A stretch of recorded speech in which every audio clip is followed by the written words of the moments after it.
Hello students, welcome back. पिछले lecture में आपने सीखा कि किसी भी मैट्रिक्स की रैंक डेफिनेशन से कैसे निकालते हैं, लेकिन वो काफ़ी डिफ़िकल्ट होता है। तो इसमें आप सीखेंगे कि एक्लॉन फॉर्म एक फॉर्म है जिसमें हम अपनी मैट्रिक्स को ट्रांसफॉर्म करके रैंक को आसानी से डिटरमाइन कर सकते हैं। तो देखिए बोर्ड पर नोट से स्टार्ट है यहाँ पर कि the rank of a transpose of a matrix is same as that of the original matrix. यानी अगर कोई मैट्रिक्स है और उसकी रैंक आप निकालते हैं और उस मैट्रिक्स का ट्रांसपोज ले लीजिए, फिर उसका रैंक निकालिए, तो दोनों का रैंक आपका सेम आएगा। ठीक, इस बात को आप याद रखिएगा। प्रूफ यहाँ पर नहीं दिया हुआ है, जनरली प्रूफ नहीं आता है, इसलिए आगे देखिए। While determining rank by definition we have to examine, जो पिछले वीडियो में था आपका कि while determining rank by definition we have to examine all determinants of a particular order, यानी all determinants of a particular order to ascertain whether all of them are zero or not, यानी सब zero है कि नहीं है, ऐसा सारे determinants को निकालना पड़ेगा आपको। In this in practice is not very convenient, ये सुविधाजनक नहीं है। अगर इतनी ज़्यादा डिटर्मिनेंट आपको निकालनी पड़ेंगी तो बहुत ज़्यादा टाइम लग जाएगा आपका। तो इसके लिए but E transformation do not alter the rank of matrix, यानी अगर हम ट्रांसफॉर्मेशन लगाएं, ई ट्रांसफॉर्मेशन का मतलब क्या होता है कि जैसे आपने R1 को चेंज कर दिया R1 माइनस R2, तो ये आपका एलिमेंट्री रो ट्रांसफॉर्मेशन कहलाता है। इसी तरह एलिमेंट्री कॉलम ट्रांसफॉर्मेशन भी लगाए जा सकते हैं। ठीक है, that is equivalent matrices have the same rank, it makes convenient to determine its rank, यानी इसकी रैंक को आसानी से निकाला जा सकता है। ठीक, तो देखिए एक फॉर्म है, उसको कहते हैं एक्लॉन फॉर्म। तो define echelon form of a matrix, यानी इस किस मैट्रिक्स को हम एक्लॉन फॉर्म कहेंगे ये इसमें आप जानेंगे। तो उससे पहले हम एक दो एग्जांपल दे रहे हैं, देखिएगा ध्यान से। वो इस तरीके से है कि जैसे मान लीजिए कहीं लिखा है 1 2 3 4, ठीक है, और 0 0 1 2 0 0 0 0 इस तरीके से लिखा हो। तो इसमें ध्यान से देखेंगे, हम पढ़ना बताएंगे आपको। इसको हम लोग कहते हैं जीरो रो। इसको क्या कहते हैं? जीरो रो कहते हैं। क्यों? क्योंकि इसके सारे एलिमेंट्स जीरो हैं। कोई जरूरी नहीं कि भी लास्ट में, कभी कभी बीच में मिल जाएगी आपको, यानी R1 भी हो सकता है जीरो रो हो जाए, R2 भी जीरो रो हो जाए। ठीक है, लेकिन रखना कहाँ है ये बाद में बताएंगे, पहले पहचान कर लीजिए।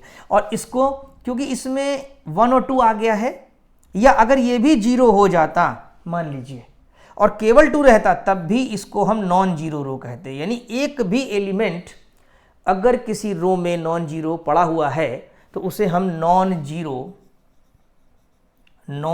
रो कहेंगे। तो जीरो रो और नॉन जीरो में फर्क आप समझ गए। अब ये तो पूरी दिखी रहेगी नॉन जीरो है ही आपकी। ठीक है, ये आपको समझना है। अच्छा, एक बात और नोटिस करिए कि इसमें जीरो जो है वो इंक्रीजिंग ऑर्डर में, जैसे यहाँ 3 जीरो है, यहाँ कोई नहीं है, कोई बात नहीं, यहाँ 3 जीरो है, यहाँ पर 4 जीरो है। तो एक्लॉन फॉर्म में यही कहना होता है कि जीरो जो है वो इंक्रीजिंग ऑर्डर में हो, यानी ये एक एक्लॉन फॉर्म में लिखी हुई है मैट्रिक्स आपकी, देखा जाए तो। ठीक, अगर इसको 2 से डिवाइड कर दें तो यहाँ पर वैल्यू 1 हो जाएगी, अगर 2 से कर दें, क्योंकि कुछ बुक्स में हमने पढ़ा कि यहाँ 1 लेते हैं, कुछ में नहीं भी लेते हैं तो भी कर देते हैं। ठीक है, जनरली अगर आपको करना है तो आप 2 से डिवाइड कर दीजिए, 1 आ जाएगा। यानी हर रो की जो पहली नॉन जीरो एंट्री है, जैसे ये जीरो एंट्री है, ये जीरो एंट्री है, जीरो रो की, ध्यान दीजिएगा शब्दों पे, रो की पहली एंट्री नॉन जीरो एंट्री वो भी, तो ये रो है, R2 है, पहली तो जीरो, फिर जीरो, फिर जीरो, पहली नॉन जीरो इसकी 2 कहलाएगी, लेकिन कहते हैं कि 1 इसमें होना चाहिए एज पर डेफिनेशन। तो देखिए ध्यान से,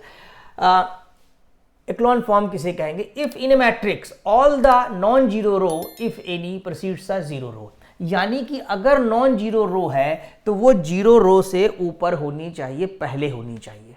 ठीक है, precede the zero row, zero को प्रीसीड करेगी, यानी जीरो रो उसके बाद पड़ेगी। पहली बात ये ध्यान रखिएगा। दूसरा क्या?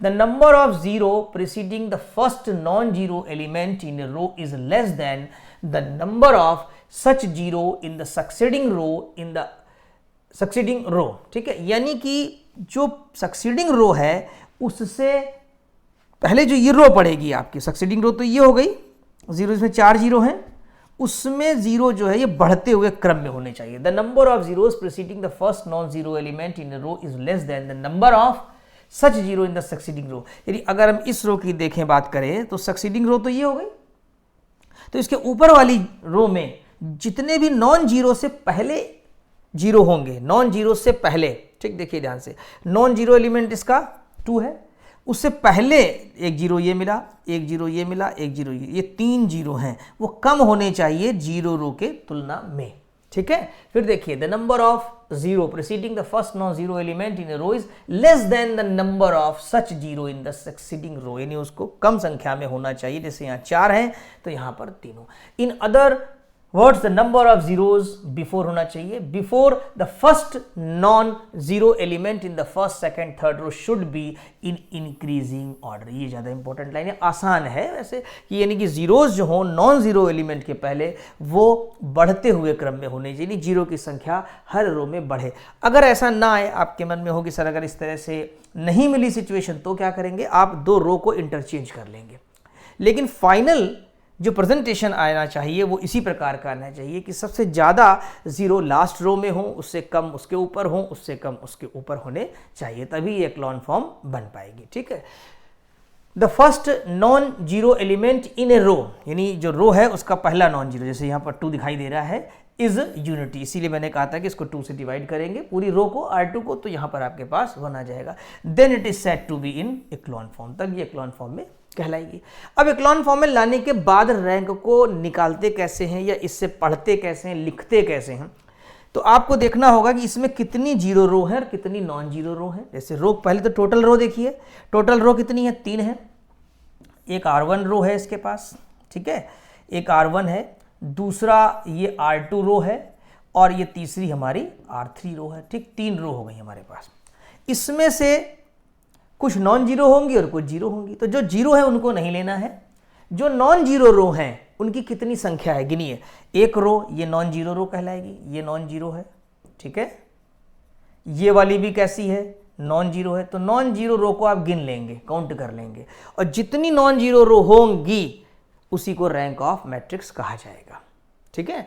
तो देखिए the rank of a matrix in echelon form is equal to the number of non zero rows of the matrix, जो नॉन जीरो रोज होंगी उसी को हम रैंक कहेंगे। जैसे इस प्रॉब्लम को थोड़ी देर मान लेते हैं कि हमने by the E row operations, एक बात और ध्यान रखिएगा, इसमें केवल और केवल रो ऑपरेशंस अलाउड होते हैं, ठीक है। तो यहाँ पर अगर देखें इस प्रॉब्लम में एट दिस सिचुएशन, तो रैंक ऑफ मैट्रिक्स इज 2, क्योंकि 2 नॉन जीरो रो है। नेक्स्ट देखते हैं, देखिए वर्किंग रूल हमने दिया है कि किस तरीके से करना चाहिए, तो थोड़ा सा हम यहाँ एग्जाम्पल दे रहे हैं, ध्यान दीजिएगा कि मान लीजिए कि आपके पास ये पोजीशन है, मान लीजिए 2 है, 1 है, 3 है, 4 है, 2 1 6 9 2 इस तरीके से है। तो अभी सबसे पहले यहाँ पर 1 बनाइए हमेशा, ठीक है, जैसे 2 लिखा है तो यहाँ पर आप क्या करेंगे, इसको A11 पोजीशन कहते हैं, ट्राई टू गेट 1, यानी डिवाइड करके 1 ले आइए। और अगर 1 यहाँ कहीं नीचे रो में दिया हुआ है तो आप इंटरचेंज कर लीजिए, क्या करेंगे, इंटरचेंज करेंगे। यानी अगर मान लीजिए एक रो और होती थोड़ी देर के लिए, एक रो हम यहाँ बढ़ा दे रहे हैं आपकी, सपोज करिए एक रो हम यहाँ बढ़ाते हैं और इस तरीके से लिख देते हैं 1 2, एक रो यहाँ बढ़ेगी आपकी और इसको 1 2 3 लिख दिया मान लीजिए आपने, ठीक। तो अब यहाँ 1 नहीं है A11 पोजीशन पर, तो क्या कर सकते हैं, इस 1 को ऊपर ले जाएं, यानी R1 और R4 को इंटरचेंज कर दें, यहाँ पर डेवलप कर लें। अब जब यहाँ डेवलप कर लेंगे 1, तो उसके नीचे आप यहाँ जीरोज आसानी से ला सकते हैं, यानी पहली कॉलम में और पहली रो में 1 1 आ जाने से एडवांटेज क्या होगा कि उसके नीचे यानी यहाँ पर और यहाँ, इन जितने भी उस कॉलम में बिलो फर्स्ट रो के एलिमेंट, फर्स्ट रो छोड़ दीजिए क्योंकि वहाँ तो 1 आ गया, उसके नीचे 1 2 3 पोजीशन पे या 4 पोजीशन पे आप जीरोस क्रिएट कर सकते हैं, ठीक। तो ये जीरो मिल गए, ईरो ऑपरेशंस लगाने। अभी हम पढ़ देंगे क्या लिखा है इसमें, पहले समझ लिए प्रैक्टिकली। फिर यहाँ तो जीरो आ गए आपके, जीरो डेवलप हो गए मान लीजिए।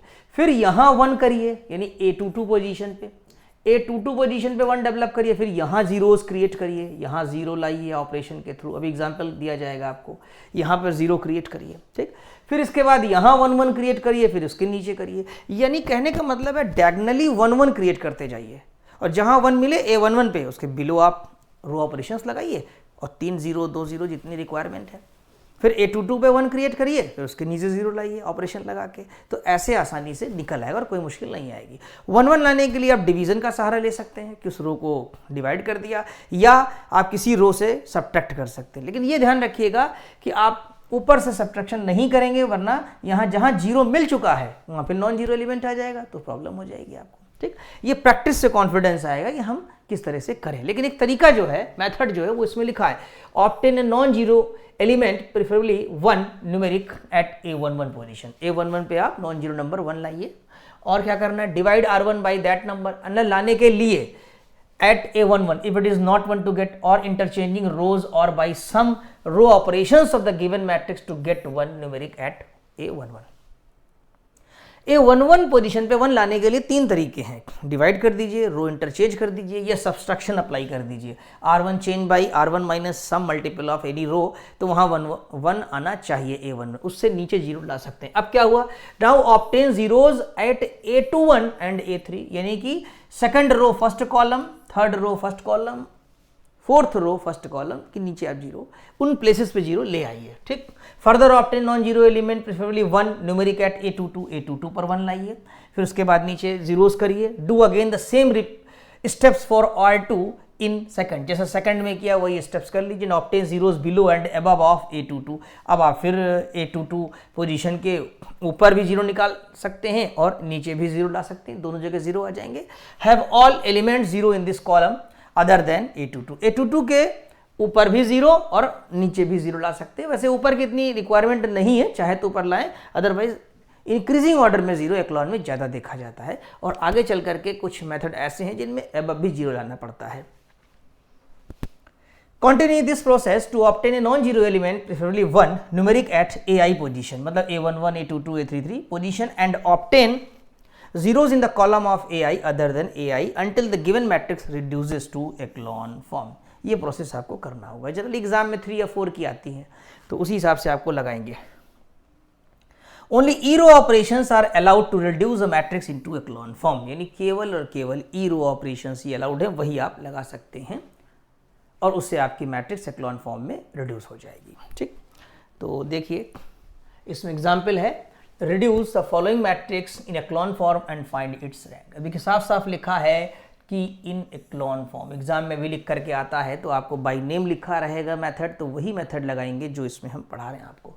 यहाँ देखिए बाई चांस आपको A11 पोजीशन पे 1 है, तो इसका 4 गुना सब्ट्रैक्ट करेंगे, यानी R2 चेंज बाई, देखिए लिखा होगा R2 change by R2 minus 4R1, R3 change by R3 minus 3R1 and R4 change by, पहले में R2 चेंज है, फिर R3 है, फिर R4 माइनस R1 कर दिया गया। इससे फायदा क्या होगा, यहाँ 3 प्लेसेस पे आपको 0 मिलेगा। ये तो क्वेश्चन लिखा गया सोल्यूशन लिख करके, ठीक है, और यही ऑपरेशन लगाया तो यहाँ तक आप पहुँच गए। क्लियर। अब देखिए यहाँ हमने जैसा एज पर कंसेप्ट आपसे कहा था कि यहाँ यानी जहाँ -7 लिखा हुआ है वहाँ पर 1 1 होना चाहिए।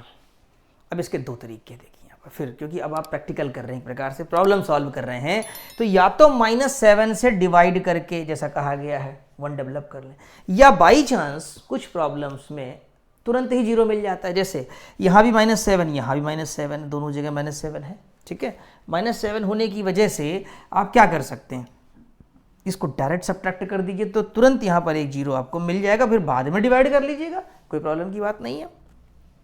तो R3 में हम चेंज करने वाले हैं, R3 में चेंज किया, R3 माइनस R2 कर दीजिए, तुरंत 0 मिलेगा, और ये सब ऑपरेशन आप लगा लेंगे। ठीक है, चलिए ऑपरेशन लगाने से क्या हुआ कि यहाँ पर हमको एक 0 मिल गया, और जो 0 मिल चुके थे उनको भी ध्यान रखना है, that should not be affected. वो 0 के 0 रहें, ऐसा ना हो कि फिर वो नॉन 0 कन्वर्ट हो जाएं। ठीक, और ऐसा होगा नहीं अगर ऊपर से नीचे ऑपरेशन लगाएंगे आप, यानी कि R1 लेके चले और नीचे के 3 को अफेक्टेड किया, अब R2 लेके चलेंगे तो R1 पे मत जाइए, R2 लेकर के R3 और R4 में नीचे ऑपरेशंस लगाइए, जब R3 लीजिए तो R4 में लगाइए, बस यही स्टॉप। यानी 4 रो है तो 4 बार से ज़्यादा ट्रांसफॉर्मेशन नहीं करना पड़ेगा। पहला लेंगे तो 3 नीचे 0 मिलेंगे, दूसरा लेंगे फिर 2 0 मिलेंगे, फिर तीसरा लेंगे तो एक और मिल जाएगा, बस 4 ऑपरेशन से ज़्यादा नहीं लगेंगे, प्रॉब्लम सॉल्व हो जाएगी आपकी। ठीक, अब देखो यहाँ पर हम क्या कर रहे हैं, एक काम और भी कर ले रहे हैं। देखिए वैसे डिवाइड कर देना चाहिए, लेकिन हमें लग रहा है कि यहाँ भी 0 मिल जा रहा है, तो हमने यहाँ पर क्या किया कि पहले इसको R4 में, मतलब यहाँ से यहाँ लाना है 0, या इंटरचेंज भी कर सकते हैं, कई चीज़ें होती हैं। चूंकि सॉल्व एग्जाम्पल है, जैसा सॉल्व में समझा रहे हैं, और बीच में आप अपना आइडिया भी लगा सकते हैं, बहुत ज़्यादा नहीं, बस थोड़ा इंटरचेंज का आइडिया लगाएंगे, रूट से अलग हटेंगे तो सवाल में कहीं ना कहीं हैंग हो जाएंगे। ठीक, ज़्यादा आइडिया क्या लगा सकते हैं कि इसको इंटरचेंज कर लीजिए, ये 1 यहाँ चला जाए और ये -2 वाली रो, यानी R3 और R4 को इंटरचेंज कर लें, उसके बाद 0 ले आवें, कोई दिक्कत नहीं। ठीक, या जैसा हमने लिखा है कि R4 change by R4 minus half R3, इसका आधा जोड़ दीजिए तो भी 0 मिल जाएगा, इसका आधा जोड़ेंगे तो ये देखो 4 0 मिल गए एक साथ आपके। कर सकते हैं, थोड़ा सा यहाँ सोचना पड़ेगा, लेकिन अल्टीमेटली 0 इंक्रीजिंग ऑर्डर में होना चाहिए। यहाँ 1 0, यहाँ 2 0, देखिए यहाँ 4 0।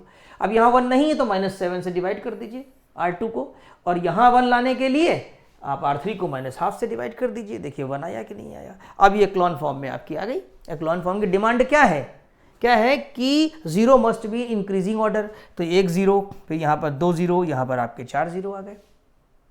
ठीक, और पहला एलिमेंट 1 हो, ये भी 1 है, ये भी 1 है। पहला एलिमेंट का मतलब non zero element in each row, यानी जो रो, ईच रो का मतलब यहाँ नॉन जीरो से है। नॉन जीरो रो जितनी भी हैं, नॉन जीरो रो जितनी भी हैं, उनका पहला एलिमेंट 1 हो, 0 रो तो 0 रो है ही, उसके बारे में क्या कहना। ठीक, तो ये आपकी 0 रो हो जाएगी, तो इसको तो भूल जाएंगे 2 मिनट के लिए, इसको काउंटिंग में नहीं लेंगे। अब यहाँ पर एक रो नॉन जीरो, दूसरी नॉन जीरो और तीसरी भी नॉन जीरो, तो कितनी रैंक हो गई इसकी? 3 हो गई। तो लिखा हुआ है the above matrix is an echelon form, it has 3 non zero rows, hence the rank of given matrix is 3। इसका मतलब है कि गिवन मैट्रिक्स की जो रैंक है वो कितनी आ रही है? वो 3 आ रही है, राइट। तो आई थिंक इतना आपको समझ में आ गया होगा, और नेक्स्ट लेक्चर में हम लोग पढ़ेंगे डिफाइन रो रिड्यूस मैट्रिक्स। तो आज के लेक्चर में बस इतना ही। इस वीडियो को 2 से 3 बार आप देखिए, और इसका पहला वाला लेक्चर जो किया था वो भी आप ध्यान से 2 से 3 बार देखिए। दोनों को देखने के बाद काफ़ी कॉन्फिडेंस आ जाएगा और उससे आप प्रॉब्लम्स को सॉल्व कर सकते हैं। Thank you so much.